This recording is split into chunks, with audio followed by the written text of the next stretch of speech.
There it is. Welcome to Bet Parks Presents episode 14. Bet Parks Presents Stick to Hockey Live. Myself, Jason Martinez. There he is, Anthony DeMarco. Feeling much better, Ed. I am fucking buzzing today. You were in rough shape last week, and it was a drag to work with your sorry. I'm kidding, man. I'm glad to see that you're feeling better. Yeah, it was an absolute rough week, and the amount of editing I had to do on my Flyers Daily podcast, because I would just be talking and then all of a sudden have a cough attack. I'm like, God damn it, I got to start the thought over, and I'm going to have to edit the coughs out. It was a pain in the fucking balls, but we're by that. And you know what? A lot of people are sick right now. COVID, no COVID. I think flu season came early. It's just been real tough for everyone this time. Like almost every second person I was speaking to really was dealing with something right around this time. So yeah, it's been brutal. A lot of people got it. A bunch of the kids that play on my son's team got it. One of my assistant coaches has it. It's a fucking mess. We got a lot to talk about. Let me tell people about Bet Parks because it's a great casino sportsbook app. Last week was the first week we didn't hit the Broad Street bonus, the Broad Street boost. So we'll be looking to hit a Broad Street boost on Wednesday. I'll give that to you on Wednesday's show. And also tweet it out as well. But get the Bet Parks app. It is simply everything you want in mobile casino and sportsbook. It's easy to sign up, easy to use. You can bet anything, live in-game betting, play-by-play betting, player performances, same-game parlays, you name it. It's all there for you. And you can still use that promo code JASON750. That'll get you that risk-free bet up to $750. Terms and conditions do apply. So download the Bet Parks app. Today, you do need to be over 21, present in Pennsylvania or New Jersey. Gambling problem, call 1-800-GAMBLER. Again, on Wednesday's episode, we'll give you the Broad Street boost for Wednesday night as well. Also, November, great time to visit my buds at Conquerville Subaru. Fantastic dealership on Route 202 in Glen Mills.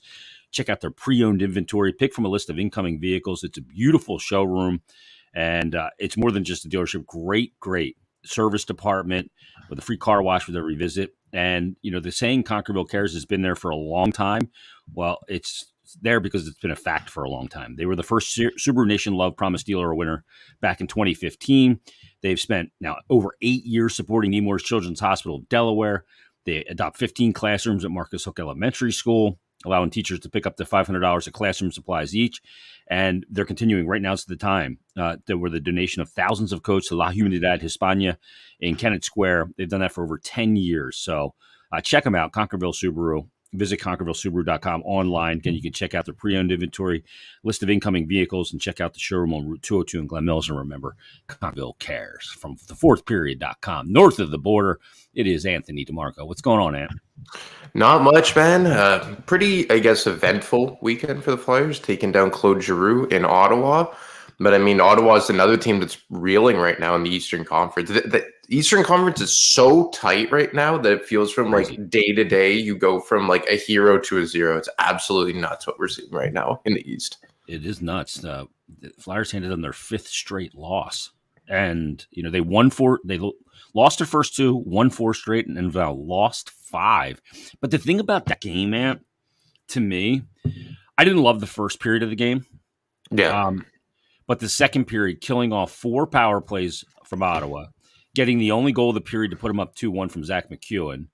And I just really loved that period. I thought it was really resilient. And the process after the first 10 minutes of the first period and for the remainder of the game, like we always say, yeah, they won, but the process, it's unsustainable. Well, the process in that game was pretty fucking good. Yeah. You know, they even in the first period, it was 53-47 possession numbers in the Flyers' favor. Now, that came back a little in the second, by the way, 8 power play minutes, basically. But still, there was they got outshot in the game, but there was good shot suppression, not letting them get into the inside. And I thought it was their best process game of the year. Yeah, for sure. Like, look, it still was not perfect by any stretch, but it was one of the first games, and I didn't catch it live. I had to just go over it quickly the next day and then go over like the stat sheet and everything. But by all accounts, it was a very good process game by their standards. So obviously there's still work to do. And Torts has been very steadfast in that approach that he's not letting the record fool him. Like, he knows exactly what this team is. But look, you know, you're 11 games in now, and you're 3 games above hockey 500, 6-3-2. You've picked up a decent amount of points here, and you're the last team out of a playoff spot, and that's with some games in hand. Like the Rangers, who had just passed them, have 2 games over them, I think. Oh, there we go. We're back. A little frozen. So I mean, like, look, like, no matter how they've done it, like, they've been picking up points, and we all know that it's not sustainable. I remember Mike Kelly from the NHL Network, I believe it was 2-3 weeks ago, said on TSN 69 that because of the process, he would have been shocked if the Flyers were over 500 after 10 games. And I love Mike Kelly. I think he's the absolute best guy when it comes to analytics. But it just kind of goes to show you that even sometimes if it looks unsustainable and the numbers are saying one thing, some teams have something going here. And look, obviously the way Carter Hart is playing, arguably the best goalie in the NHL right now, maybe save for Jake Ottinger or Connor Hellebuck. But, he's maintained this pace of play. And look, we've seen that whenever Felix Sandstrom is in net, the Flyers are unable to, pick up those points, especially in that same fashion. But look, I mean, at this point, they've picked up a lot of points. And after 11 games, they're 3 games over Hockey 500. So you got to give them credit where credit's due. Let me give you a couple of teams. Tampa Bay Lightning, they're a good team, right? Pretty good. Toronto's straightening it out. They're a good team. Colorado, Edmonton, the Islanders, the Panthers, the Rangers. I'll give you Calgary, Washington, Nashville. I'll throw in there the Penguins. All those teams. You know what they all have in common? Go for it. All below the Flyers in points percentage. It's crazy. Can you fucking believe that? So the Flyers are 8th in the NHL in points percentage. They've played less games. They've played 11 games. Some of these teams, like Vegas, is number 1, 846 points percentage at 11-2, 13 games. The Bruins are number 2 at 833. Then it's the Devils who got off to a scruffy start. They were chanting fucking fire Lindy, and now they're 9-3. It's crazy. With a 750 winning percentage. Dallas is up there, who we'll see on Sunday. Carolina and Dallas actually tied. And then Winnipeg, Detroit, and the Flyers at 636 with a record of 6-3-2. Hart is 6-0-2 on the season, but they're ahead of Tampa Bay, Toronto, Colorado's at 591, Edmonton's at 583. I mean, it's still a small sample size, Ant, but that's pretty absurd when you consider what those teams have and what the Flyers have. It's why it's such a bizarre game. It's a very bizarre game. And, if you go through the players, one by one, I think it's hard to find one Flyer that's had like an individually bad season in terms of their expectations, right? Like obviously Ristolainen been terrible so far for the most part. That found him on the bench. Torts said as much today that he's not happy with the way he played. Obviously Morgan Frost had a tough outing against the Rangers, but then had a really good bounce back after being scratched against the Leafs, and he plays very, very well against the Senators. But I liked him in the Sens game in minimal ice time too, 10 minutes. Exactly. Like he really bounced back hard. And I mean, it just goes to show you that sometimes you need a bit of tough love. And I think that was probably his best game. And look, you still want him to, start the production. But look, by all means, very good game. The stats indicated that. The eye test indicated that. So you love to see that bounce back. But to your point, when you just look at this roster on paper, it's not supposed to be that good. So that's why when you look at this, a lot of these players on individual basis, it's hard to be asking for more. And in some cases, particularly Carter Hart, they're giving you much more than you could even have hoped for here. Yeah. So, I mean, like, look, we know that the process isn't great. We know that, in terms of like overall this season, the Flyers are right at the bottom of the league with the Coyotes and the Ducks in terms of possession, expected goals and all that. But 11 game sample size, like we're past 10% of the season. I think we're like past 12% even, and they're still hanging. And it's not like they're hanging by a thread. Like they even have some decent breathing room here with 3 games over 500. So it's like you said, like, yes, it's not always been pretty, but this is a decent sample size here, and they're hanging or playing above a lot of the really good teams in the NHL. You mentioned the tough love with Morgan Frost and maybe now a little bit with Risto. But I think that the tough love thing is even more pronounced with Kevin Hayes and certainly Travis Konechny. So, yeah. I mean, the way that TK responded that night verbally, I thought, and the dichotomy between how he responded and how Hayes responded, those are 2 different personalities. I will tell you, one of those guys went to the coach after, one of them didn't. I'm not going to say who or anything, but I know that. But, every player handles that situation differently. But the way that they've both responded, and I think when Torts talked about seeing some things he loved at the end of that Toronto game, it was those two guys, because they're out there standing up and saying, you know what, we may have lost this game tonight, but fuck you. We're always going to show up, and you're always going to know that you played us. And those two players, I think, and that tough love thing, and they may end up back there again. They may end up back there again, right? And for sure, sitting for a period, for sure. But message received is what I'm saying. Yeah, and look, like we know that these guys aren't perfect, and we know that Kevin Hayes and Travis Konechny on most teams in the NHL are not top line players. Hell, maybe on some teams they're third line players, but you still want to see that effort. You still want to see guys who respond well. And look, I think that Travis Konechny has been their most consistent forward all season long in terms of consistently generating chances in the offensive zone, showing effort. Like, forget the analytics for a second, but the fact of how much effort that guy has shown on a night in, night out basis really kind of speaks to how he has responded this year. And look, sometimes I think his effort gets him into trouble. Like, I don't think Travis Konechny is a good defensive player 5-on-5 by any means. In terms of on-ice expected goal differential, he has the worst. But the difference is that you can live with those defensive mishaps if A, you're producing offensively, which he has, and B, if you're leaving it on the ice each and every shift, which he has for the most part. So yeah, does he make mistakes defensively? Does he get caught running around a bit?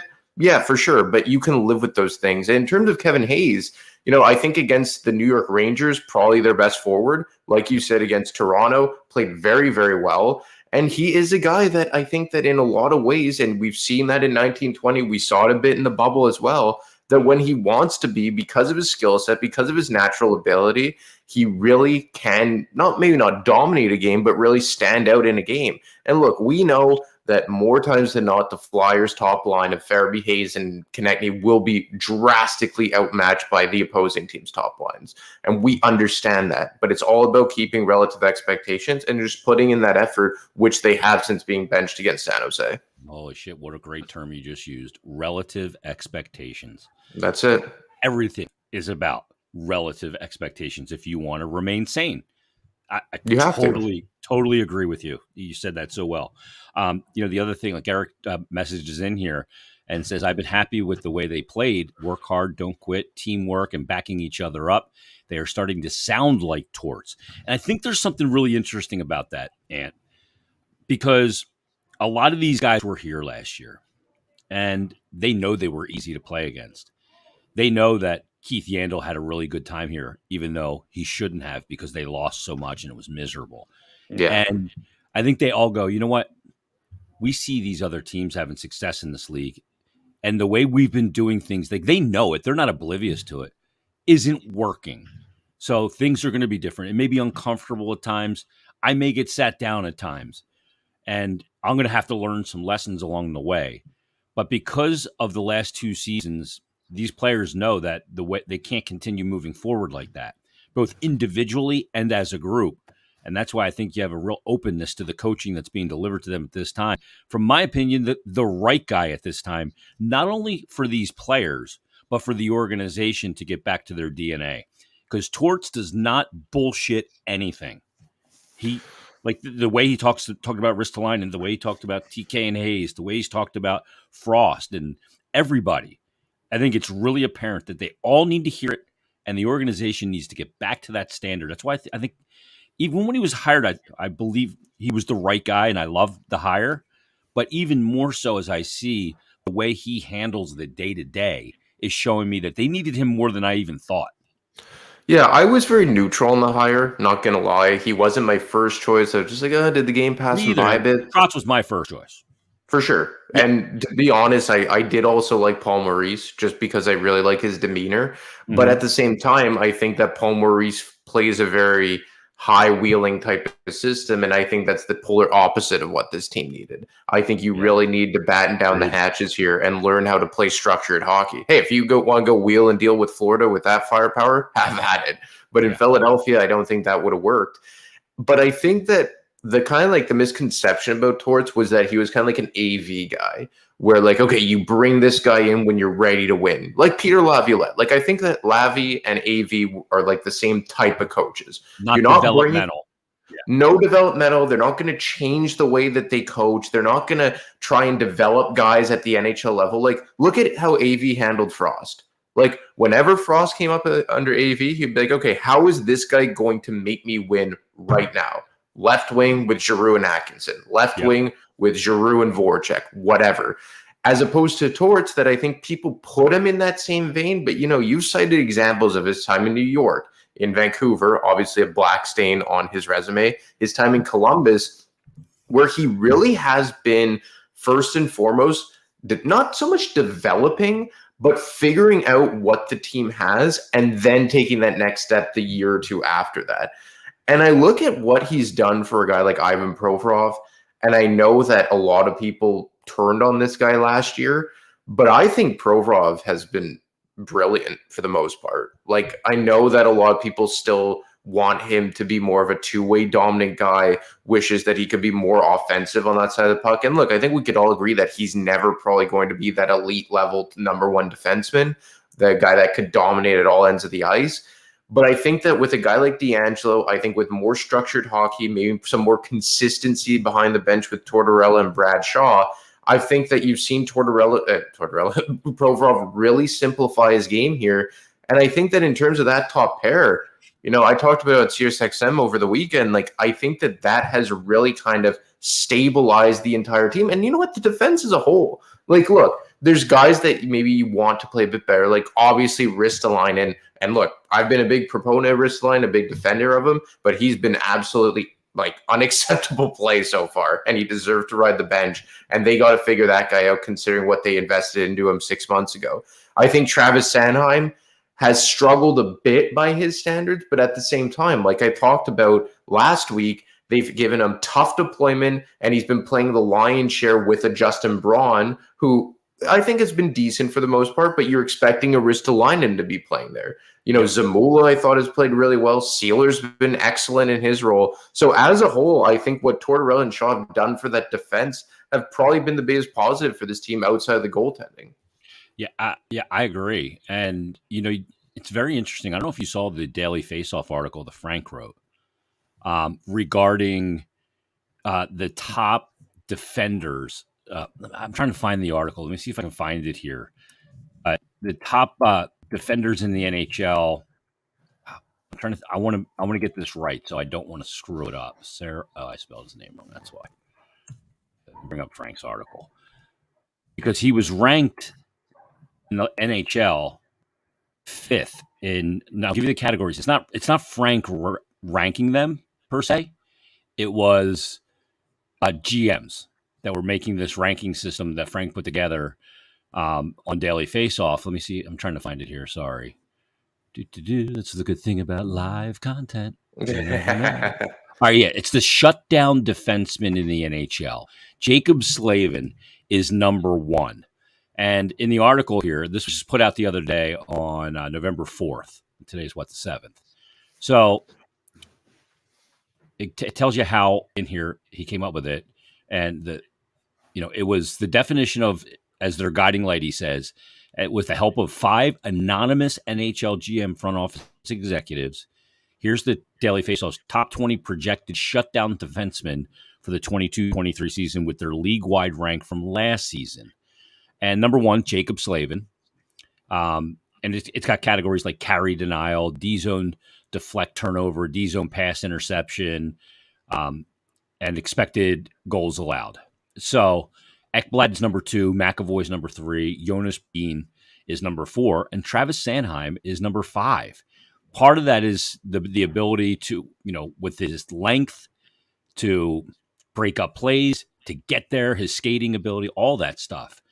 I mean, for example, Parayko's 6, Pietrangelo 7, Mackenzie Weegar 8, Damon Severson 9, and Devon Taves at number 10.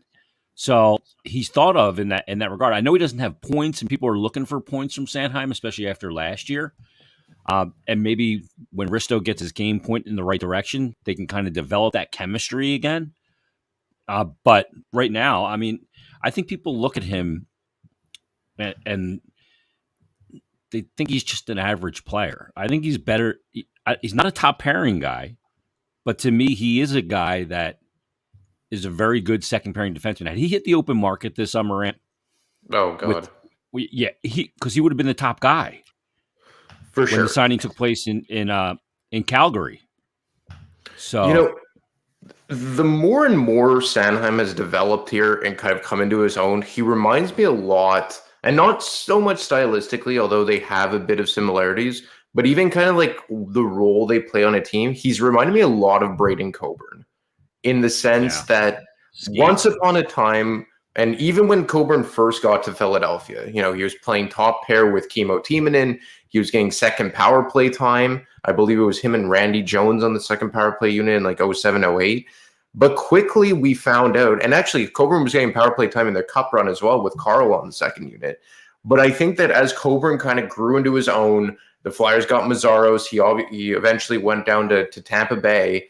I think we realized that Coburn was just a very good second pair, ideally 3-4 defenseman who was meant mostly for 5-on-5 and defending. And I think that Sanheim, a lot of people latch on to what he was in Calgary in the WHL and say, no, he's supposed to be offensive. He's supposed to be this. He's supposed to be that. But like, look, like Scott Laughton was the 1C for Team Canada at the World Juniors once upon a time. Like sometimes you have to change your style of play to fit in the NHL. Yeah. And I think that we've seen numerous times here, and, you know, 5 coaches at the NHL level have not used Sanheim on the power play. And I think that more and more, and it started last year, we started to see him get more tough D-zone deployment. And like I talked about last week, is that more and more in the NHL, your number one defenseman can't be killed in the defensive zone at 5-on-5. Like we see that in Nashville, where everyone loves Roman Josi, and there's obviously that's well-deserved.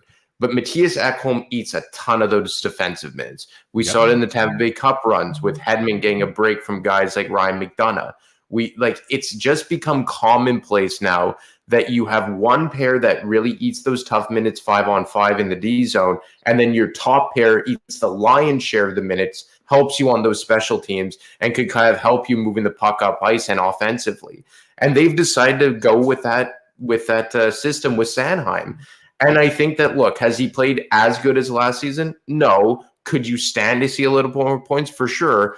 But given the deployment he's gotten, the lack of offense from the Flyers forwards, and, you know, I would say the subpar partners, to say the least, beside him, I think that he's played decently. Like, I have no real major issues with Travis Sanheim's game. And, like, to your point, like, look, I'm objective. Ristolainen's been god-awful. And I think that in terms of Ristolainen, I think that they have miscast him so bad in Philadelphia that they've had this idea that he, because of his size and because of the way he plays, like he can be like this stay-at-home shutdown guy like an Eric Chernak.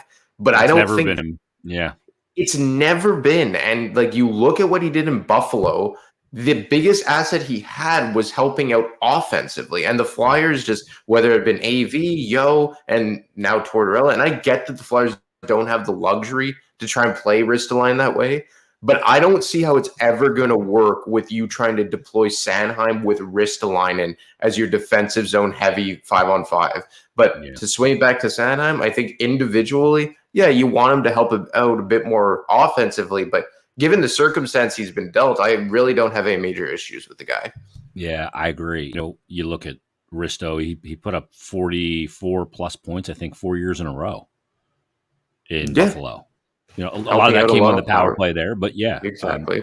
I mean, and he's got a big shot from the point too. You see a guy's stature, and sometimes you assume he is a certain type of player based on their stature, and that's a little bit dangerous, I think. And I think that's the case with Risto as well. It's going to be a really busy weekend.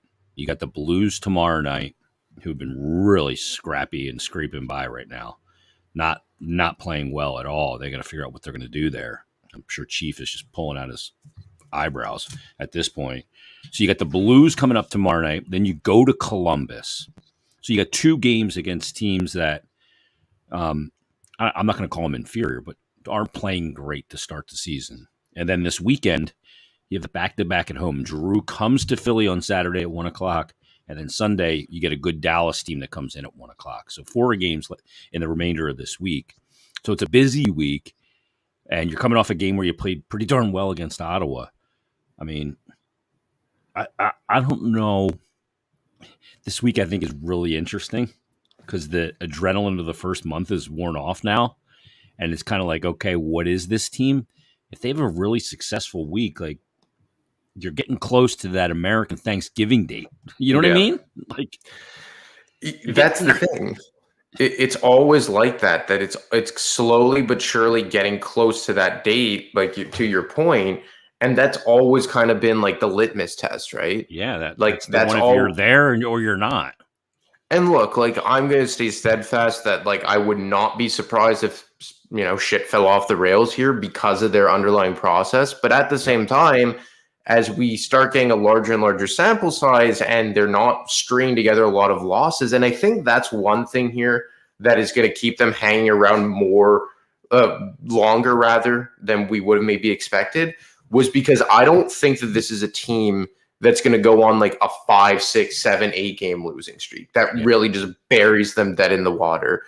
I think that even if you start losing 3 out of every 5, hypothetically, it's going to take them a while to completely fall out of the race here. And look, if you're asking me now, do I think they're going to make the playoffs? No. Do I think that they're going to be, down to the wire to make the playoffs? Probably not. But I don't think that this is going to be a situation that a lot of people are just waiting for them to fall off a cliff. And if anything, they may start playing better hockey as they start getting more accustomed to Torts' system, as maybe Morgan Frost and a guy who's struggling recently, Noah Cates, start to get their game a bit back on track. Maybe Ristolainen could get his head out of his ass and actually start playing like a competent defenseman again. Like, I think there's a lot of things that could point to things getting better as opposed to worse. And again, this isn't me saying that they're going to make the playoffs or even come close to it. But I think that, and in a lot of ways, this could be someone's worst nightmare, being in that hockey purgatory. And I get that. But I mean, in terms of an on-ice perspective and the team playing, I don't know if things are necessarily going to get worse. Maybe their record may slip a bit because they've overachieved so much. Yeah. But I don't know if the process is going to get worse. Maybe it's going to get even better. See, the thing that I'm not sure about is if the process erodes. I don't think this coaching staff just stands by. No coaching staff stands by and lets it happen. But Torts does something that other coaching staffs don't do. He'll bench anybody. Yeah, he does not care who it is, what you've done, what you're projected to do, what you're getting paid. How long or how short you've been in the league. If you're not doing the right things, you're going to sit down.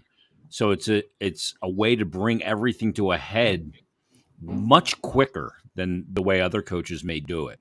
Other coaches may shade a little ice time here and there, but they don't just flat out sit you down, whether that's for an entire period or welcome to the press box with us eating popcorn. You know what I mean? So because they don't have that luxury. Yeah, they don't. And it's just not the way he operates.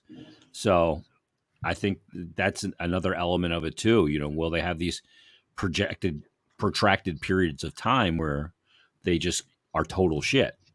Obviously the other part of it's heart. He's been so good. The save percentage is not going to, look, he's going to get pulled from a game this year because he gives up a lot of goals. He's going to go out and he's not going to have it. That's going to happen.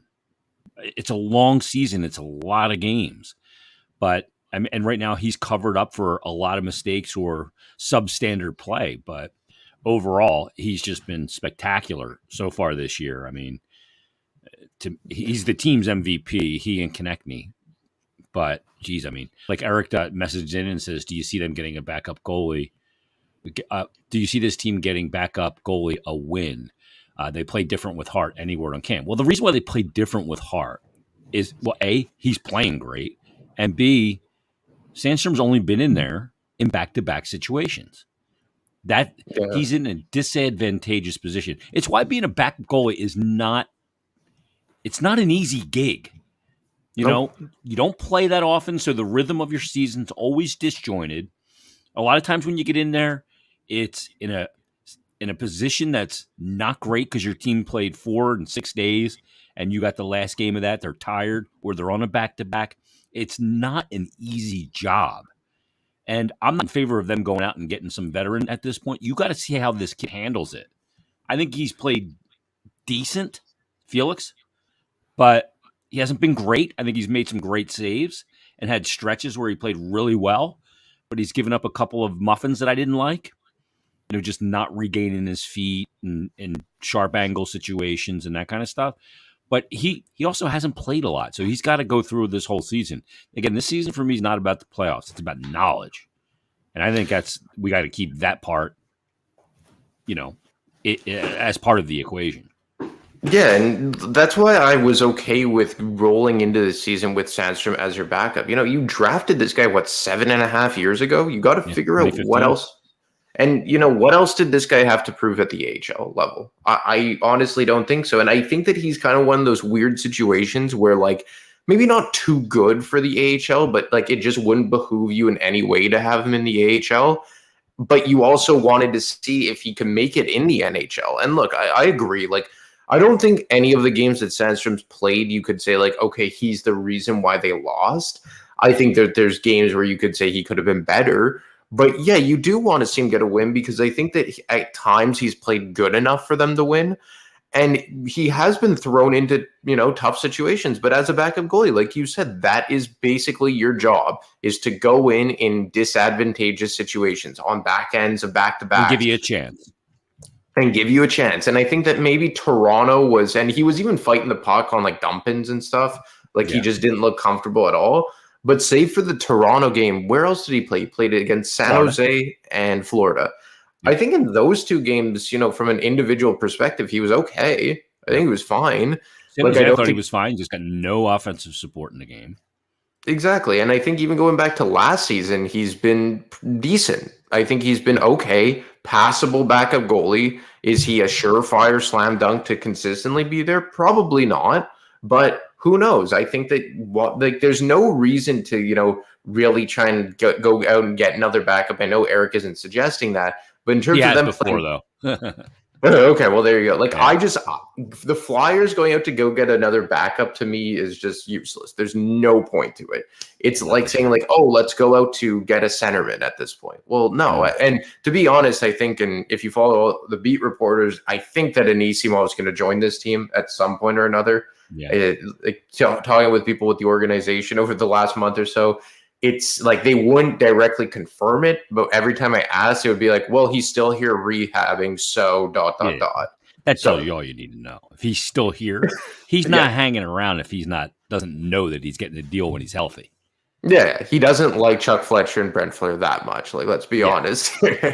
So, look, Anisimov's probably going to come in. I think that he's probably going to end up playing center sooner rather than later because maybe the inconsistency with Noah Cates recently, ditto for Morgan Frost. You want that more sustainability and predictability down the middle. And then maybe if you get him on a 1-year contract, which I would presume, maybe he gets you an asset closer to the deadline. I'm going to tell you one thing, though. I think that Justin Braun is going to be a very highly sought after commodity this year because of the injuries we've seen on the back end of some teams. Yeah, he might get you a second-round pick. More than last year. Yeah. Because third last year, right? Yeah, third last year. I look at the two teams they just played, Toronto, who's dealing with Jake Muzzin potentially not playing this season, and Ottawa, who desperately needs a stabilizing force on their right side to play with Sanderson or Shabbat or Eric Brandstrom. Yeah, I think that Justin Braun's one of those guys that checks a lot of boxes for a lot of teams. Total pro. Been around a long time, can still give you some decent quality. He's not the player he was, and he is never going to cause a problem in a dressing room at all whatsoever, too. I agree with you. He's one of those guys, if I'm in the situation the Flyers in, I look to sign guys like that for the sheer part of, okay, they're going to help my younger guys this year, and at the deadline, I'm going to move them, and I'm going to get a second or third round pick.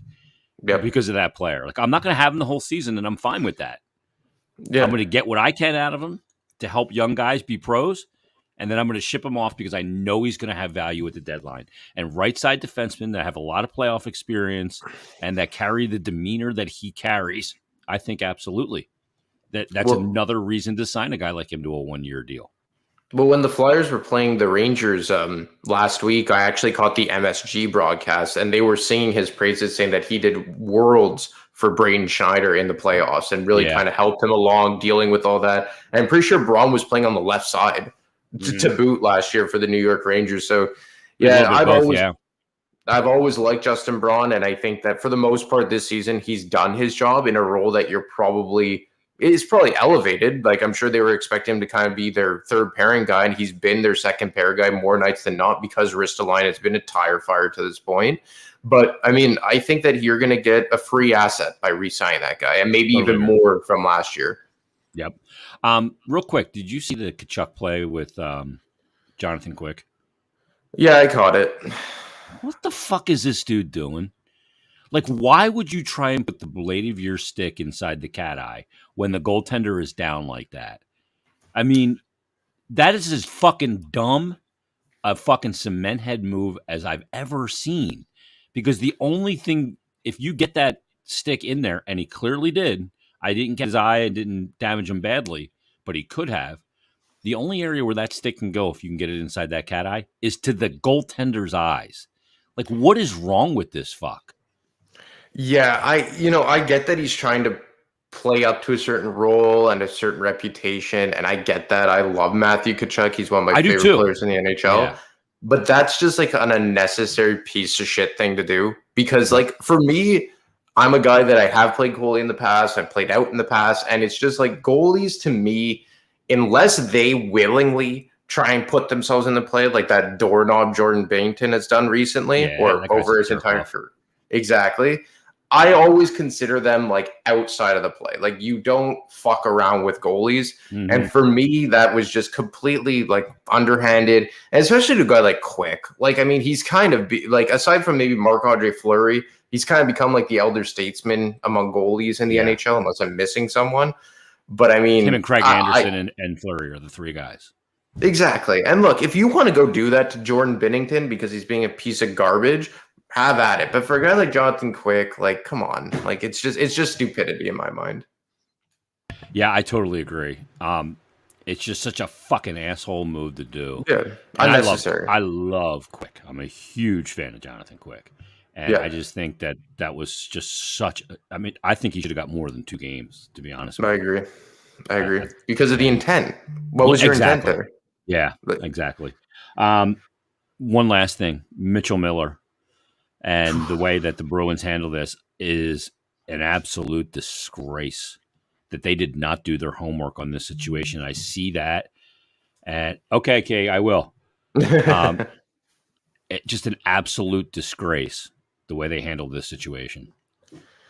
Look, I am typically someone that believes in second chances. I think that there is something to be said about someone trying to become a better person after making a mistake when they were a teenager or a kid in a lot of ways. But obviously, Mitchell Miller is a very special case in all the worst ways. And he's a guy that has shown no remorse and no intent on becoming a better person. And I believe someone pointed out yesterday that for him, it seemed that this whole thing was nothing more than a nuisance and a roadblock for him to get to the NHL. And with all this taken into consideration, and you have all the information for the Bruins to handle it the way they did, I think it's a black eye on an organization that I think otherwise has been a model organization in a lot of ways. I agree. And for their players to openly critique the move and the team to just do a complete 180, not even 48 hours after signing this guy, I don't know. I don't understand it. I mean, the commissioner came out and said he's not eligible to play in the NHL. Yeah. And he may never be. Yeah, I mean, I don't get it at all. I really do not get it at all. It's unfortunate. I mean, at least they got it right at the end. That's the whole I'll say for Boston. But aside from that, just absolutely, it was just disgraceful, unnecessary. And like, you guys are winning. You guys are like the best team in the NHL right now. Why would you do that? 9-1 when they did it. It makes and the thing is I think he's like not that it matters at all, like it's so secondary, but it just doesn't even make sense from a hockey level. Like, do you guys need a defenseman, right? Anyway, that's all secondary. I shouldn't even talk about what it means for them from an on-ice perspective.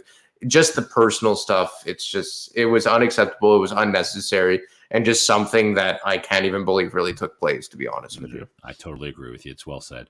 And great stuff, man. Thanks for doing this. As always, read and stuff on the fourthperiod.com. And Follow him on Twitter at ADeMarco25. Thanks, brother. Thanks, man. Talk to you next week. There he is, Anthony DeMarco on BetParx Presents Stick to Hockey Live. Get the BetParx app. Great time to get in on the action. Same game parlays, live in-game betting, player performances, same game, all of it. It's all there for you on all the sports. Football, college, and pro. You got hoops, you got hockey, you name it. Formula One back this weekend in Brazil. Take it from me, the BetParx app is everything you're going to want in mobile casino and sportsbook. We'll give you the Broad Street Boost coming up on Wednesday as well. Chance for you to get a great boosted play for Wednesday night's games. So make sure I'll tell everybody about it. I'll tweet it out. We'll do the whole thing on Wednesday. And download the BetParx app today. You're going to love it. You're going to love it. You got to be over 21. You need to be present in Pennsylvania or New Jersey. Gambling problem, call 1-800-GAMBLER. Also visit Conquerville Subaru. Check out ConquervilleSubaru.com. You can see their certified pre-owned inventory, a list of incoming Subaru vehicles. Beautiful dealership in Glen Mills on Route 202. Oh, it's a fantastic place. Great service department with a free car wash with every visit. All the great work they can do and have done and continue to do in the community, whether that's with the La Humanidad, Hispania in Kennett Square, the donation of coats, Nemours Children's Hospital, Delaware, Marcus Oak Elementary School. They continue this great work. So make sure you check it out. Go visit Conquerville Subaru on Route 202 in Glen Mills. Again, visit ConquervilleSubaru.com and check out the showroom. And remember, Conquerville cares. All right, we'll be back Wednesday. Brand new episode. Al Morganti, the pending Hockey Hall of Famer, is going to be our guest on Wednesday's episode of BetParx Presents Stick to Hockey Live. Can't wait to talk to Alphonse. It'll be a lot of fun. But everybody, thanks for watching. Thanks for listening. Leave us a 5-star rating and review. And we'll talk to you coming up on episode 15 Wednesday with Al Morganti on BetParx Presents Stick to Hockey Live. Have a great day, everybody.